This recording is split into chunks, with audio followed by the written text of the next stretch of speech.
Hey everyone, this is Jeremy with Sophisticated Service Games, and today I'm going to show you the setup and how to play for our upcoming game, Sprocketforge. This is a 1 to 5 player engine building resource management game in which you are using physical gears to build your own little factory to reduce mana and complete orders, which will then earn you points and other bonuses. We're going to be using our original plastic gears, but we have a little surprise for the campaign. We will have nice metal gears in the deluxe version of the game. They are nice and chunky, and they're going to look fantastic on your board, so we can't wait for those for the campaign. But for this video, I'll be showing with just the plastic gears and prototype. And speaking of, this is a prototype version, so little artwork things will change here and there. Some components will look a little bit different, but overall, this will give you the kind of feel for the game. So with that, let's get to it. We will start with the market setup. So that's what you see on your screen here. And I'll kind of walk through this in the order that it's in the rulebook. And so at the start, you will set up each of these seal tokens here. There will be 6 different stacks, and you will have 1 seal per player per stack. So I'm going to do a 4-player setup in this example. So there are 4 seals in each of these stacks. In the final version, these will be 2 separate iterations of each seal. So you're going to have 2 cards, 2 trash, and 2 recycles. So that's the first step. The second step is to place the counter orders there. These are all the same cards, so you can just set them all in a pile face up. You don't need to shuffle them or anything.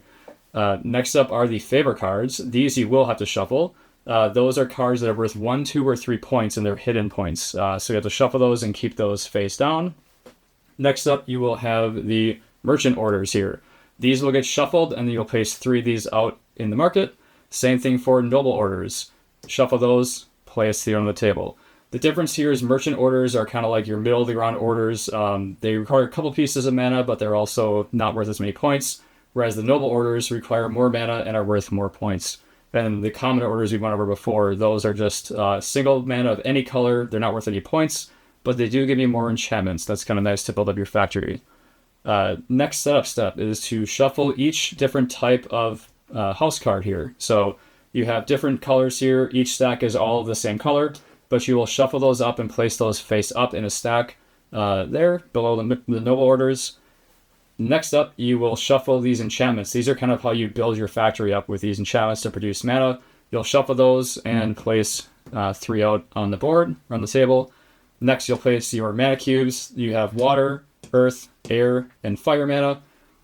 And the last step is to set out the renown tracker here at the bottom. So now we're going to go through the player setup. Every player will go through the same thing. They'll all have the same setup. So first, you'll grab a factory board. In the base game, it doesn't matter. They're all the same. But in the advanced game, each faction or each color will have their own special abilities. So after you're playing the advanced mode, make sure you check out those. Otherwise, feel free to grab whatever color you like. You will also place 1 mana of each type in your exhaust here. So mana in your exhaust will always start at the top, and it will be filled from left to right. Every player will get a player aid here. They will get 5 plastic gears, and this is very important to make sure that these little holes in the gear are facing straight down. Otherwise, you will not be able to, otherwise the enchantments won't line up. So there's little indented holes along the gear. Make sure those are pointing face down. That's very important. And then you will get a commoner order and a merchant order. The commoners are all the same, so just grab one of those, and then the merchant order is drawn off the top of the deck. And after that, decide who is going first. We don't have the actual first player token in here, so we're just going to use this nice little coin here as a placeholder for this video. So it's the first player token, and then you will also get the action token as the first player. You can choose to decide randomly who gets first player. You could also choose who most recently grinded someone else's gears, which is my favorite way to start because that's usually me. And lastly, starting with the first player, you will perform a circle draft to draft your enchantments. So starting with the first player, they will grab an enchantment out of those 3 that we showed earlier in the market. And in the second, you'll refill the market. The second player will grab one, refill the market, third player, so on and so forth. You'll go around and do that twice until everybody has 2 enchantments. After that, you are ready to roll. So now you're probably wondering how to play the game, and we will walk you through that right now. On your turn, you can take one of 3 actions, so produce, plan, or petition, and then you can use your mana that's in your mana pool if you have any to complete orders, and the last thing you do on your turn will always be to rotate gears and store any leftover mana. So I'll walk through each of those actions. And meanwhile, as you take your action, every other player gets to take what's called a follow action. So for example, if I produce, all other players can take a less powerful version of the produce action. That way you're always playing on everyone else's turns. And there's also a lot of player interaction, as I'll describe with the future actions. So starting with produce, you resolve all active production symbols. So active production symbols are whatever is on the bottom of each of your enchantments, as well as any seals that you may have on your board. So in this case, I would gain an earth mana and a water mana from those. These gears have nothing, so I won't get anything from them. And then this icon here in the seal lets me grab a new order. So I can choose an order from the market and place that down on my player board. That's my action. Everyone else now can take the follow action. So every other player in the game can choose a wild mana from the mana pool, or they can rotate their gears if they're not in a good position for whatever action they want to take on their turn. Next, I can complete any orders. So I now have mana here to complete orders. I could complete this order here, or this one takes only 1 mana, but will give me a new enchantment. So I'm going to go ahead and complete that order. Whenever you gain mana, it goes to your mana pool. Whenever you spend mana, it goes to your exhaust. So I'm going to put that up there. This order is not worth any points, but it does give me an enchantment. So I got to choose an enchantment from the market, and I can place that however I want on my gears. Keep in mind, you'll be rotating your gears after you place this. So I'm going to go ahead and place it like this. That way, after I rotate, this will be down at the bottom, and I can produce with that next turn. So that's my orders. I could, and this order gets discarded. I can't complete any more orders, so I have to then rotate my gears, like so. The outer gears will all rotate clockwise, meanwhile the inner gear will rotate counterclockwise. And then you have to store any mana that's left in your mana pool. So all these empty spots on these enchantments here can be used for storage. I'll go ahead and store it there. That way next turn after I rotate, this will be down at the bottom and I can get that stored mana back. If you don't have any open spots, or if you don't want to store the mana has to be sent to your exhaust. So either store it or put in your exhaust. Ideally, you're going to store it because having more exhaust is not ideal. So that is the produce action. The plan action lets you take 3 orders, so you can choose any combination of commoner orders, merchant orders, or noble orders. You get 3 total. So again, you choose 3 nobles, 3 commoners, 3 merchants, or any combination therein. And you also get to remove 2 mana from your exhaust. There's 2 ways to think about this, and I'll explain how that works in a minute. But you can either play nice and keep a variety of mana. So in this case, let's say I remove 2 water mana. That way I still have 1 of every other type. Or if you want to be mean, you can try to keep only a certain type of mana. So let's say I want to remove these 2 here so that I only have 2 types of mana in my exhaust. Whenever you are removing exhaust, you always have to consolidate it afterwards. So it doesn't matter the order, but you have to make sure it's filled from left to right and top to bottom. So your mana would not be like this. It always has to be kind of compacted up and to the left in your exhaust. The follow action for plan is every other player can either draw a merchant order off the top of the deck, they can remove 1 mana from their exhaust, or again, they can rotate their gears if they want to get repositioned for their next turn. That's the plan action.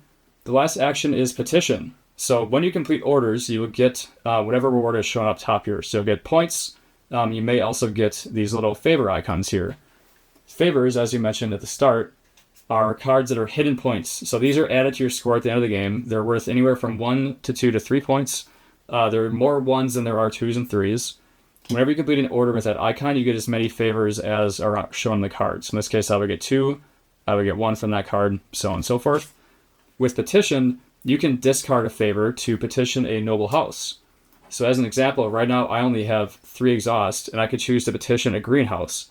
Greenhouses require, they're the most strict when it comes to mana. They require 0 to 4 mana. If you have more than 4 mana, you cannot petition this house. When you petition a house, you get the points listed here, so I get 4 points immediately. And I get this bonus item here. I get to take 1 upgrade. So I can choose, and those are called seals in the final version of the game. But I get to take a seal from the market and place that on one of my enchantments. Alternatively, if I have, let's say, 6 exhaust, I could not petition that house. I could petition an orange house. These require 0 to 8 mana, and they're worth less points, and the abilities aren't quite as good. And lastly, if you have more than 8 exhausts, the only house you can petition is the purple types. These are, again, worth less points. So the more exhaust you have, the less points you'll get for petitioning. And there will always be all 3 options out in the market. So you'll have a market out there with each type, and then you can choose the type you want to petition based on how much mana you have. This is the first part where player interaction comes in, because the follow action for this is every other player can discard a petition to petition the same house. They only get the points they do not get the ability. But if you petition when someone else has too much exhaust to follow, or if they don't have any favors, they cannot follow. So going back to my earlier example, if I choose to petition this house, since I have only 3 mana in my exhaust, if other players have more than 4 mana, they cannot follow this, so they won't be able to give the 4 points, or if they don't have favors. So petitioning is a great action to take when other players have more exhaust than you, or when they don't have favors, because that'll prevent them from following. So you're the only one that'll get the points, and you're the only one that'll get the upgrade or the kind of ability there as well. That is how petitioning works. And those are your 3 actions. So again, on your turn, you will take one of the 3 actions. Other players will follow that action simultaneously. You can then complete any orders you have based on mana you have in your mana pool. And then lastly, you always have to rotate your gears and store any mana that you have left over. I will quickly walk through each of the symbols here. So they're shown at the top of your player aid. This means draw a favor, so we covered that. If you complete an order with that, you will get a draw a favor. This little gear icon means you gain an enchantment, so you can grab an enchantment from the market and place it on your factory board. The little icon here means take an upgrade that'll begin called a seal in the final version of the game. That's these guys. These give you little production bonuses wherever they touch the gear or the enchantment. This lets you take an enchantment or an upgrade, so there's a little slash icon there. The trash icon lets you remove a mana from your exhaust. So for every one of those, like this order here would let me remove 4 mana from my exhaust. So I could get rid of all this, and I have a perfectly clean exhaust. This is the recycle icon, so I have that here on this enchantment right there. This lets you refine your neighbor's exhaust. So normally the only way you can get rid of exhaust here is by taking the plant action or completing orders with the trash icon or having an enchantment here that has the icon. But this lets you recycle your neighbor's exhaust. So your neighbor from the left and the right, you can choose one of the exhaust from, or one of the mana from their exhaust, take that, and now use it on that same turn to complete an order if you wish, or you can store it if you don't have enough mana to complete an order. So that's kind of how the recycle icon works. The card icon, like we have here in this seal, will let you take an order. So you can, again, take any order you want from the market. It could be commoner, merchant, or noble. There are some gears like this one here, or enchantments that have a 2x. They'll always have like a green kind of shaded background. I get to take double, so I get 2 air mana from this gear instead of just 1, as you would get on any of those other sections. And lastly, we covered this, but this is the wild mana icon, so you can use any type of mana to pay for this order. So those are kind of the icons in the game. They're all there for easy reference. And then you also have free actions you can take. So once per turn, you can refresh any market row. So if you're about to take the plan order action and you want to take some more orders, you can go ahead and wipe the entire market. So if you don't like what's out there, get rid of all 3 cards, discard them, and draw 3 new cards. That's a good way to kind of refresh the market if it gets stale. And that applies to the orders, the houses, and the enchantments that are in the market. You can also disenchant a gear. This is a very powerful action to take. This is more of a later game or an advanced action. But what it does is you basically overclock your gear. So let's say I take the produce action right now. I would get a earth mana. I would get to remove a mana from my exhaust, and I would get 2 air mana from that enchantment there. So let's say I want to grab an order. I could go ahead and grab, let's see, this. Let's see which order I want. Let's say I want this order. So there's an order limit of 5, which I just went over, but you have to end your turn with 5. So it's okay to go over 5 during your turn. You just cannot end your turn with 5. If you do, you have to discard whatever one you want to get back down to 5. But now is where disenchantment comes in. So I don't have enough mana to complete really anything here except for this order. But if I disenchant this gear, I get to take any mana that's stored on it, so I get that mana. And I also get to produce with it one last time. So I get 2 more air mana, and this enchantment is now discarded or destroyed. So you kind of overworked the enchantment, it's gone. But now I have a whole bunch of mana. I can complete this order here for 4 air mana. That'll give me 6 points, and better yet, it gets me a enchantment right away. So this is a great time to disenchant gears when you have an order that'll give you one right back. So I go ahead and grab a new enchantment from the market, and I'll go ahead and place that there. And then I would get 6 points as well. And then I can finish up my turn. I can use this mana to complete the commoner order here. Again, when you spend mana, that goes to your exhaust. I'll go ahead and get rid of that, and I get yet another enchantment. So I'll go ahead and place that guy right there. And then I have 1 mana left. I'm going to go ahead and store that there, and then I'll end my turn again by rotating gears. So that's a quick overview of how the various symbols, cards, actions work in the game. Keep in mind, again, this is a prototype, so most of these icons are probably going to be different in the final version of the game, but the actions themselves will still do the same things. So that is how the game is played. You'll continue playing in turn until someone ends their turn with 30 points. At that point, the end game is triggered. Then what will happen then is you'll finish out the round, so we'll continue playing as normal until the last player has finished out the round. After that, everybody will get one last turn. They can do anything they want on their turn, but that action cannot be followed. So, for example, if the first player chooses to produce, nobody else gets to do anything with that. It's only the active player. And then the next player will go, those actions cannot be followed, so on and so forth, until everyone has finished out their last turn. At that point, you will add your favors to your score. So you'll kind of flip over your favors, add them to your score, and then whoever has the most renown at the end of the game or the most points will win the game. If there is a tiebreaker, the player with the least amount of mana in their exhaust will win the game. There are other tiebreakers, but typically it just comes down to whoever has the most points, if not whoever has the fewest mana if the players get tied. So that's Sprocketforge in a nutshell. Hopefully that helps explain the game. If you have any questions, feel free to drop those down below in the comments, and we look forward to seeing you on Kickstarter. Thank you.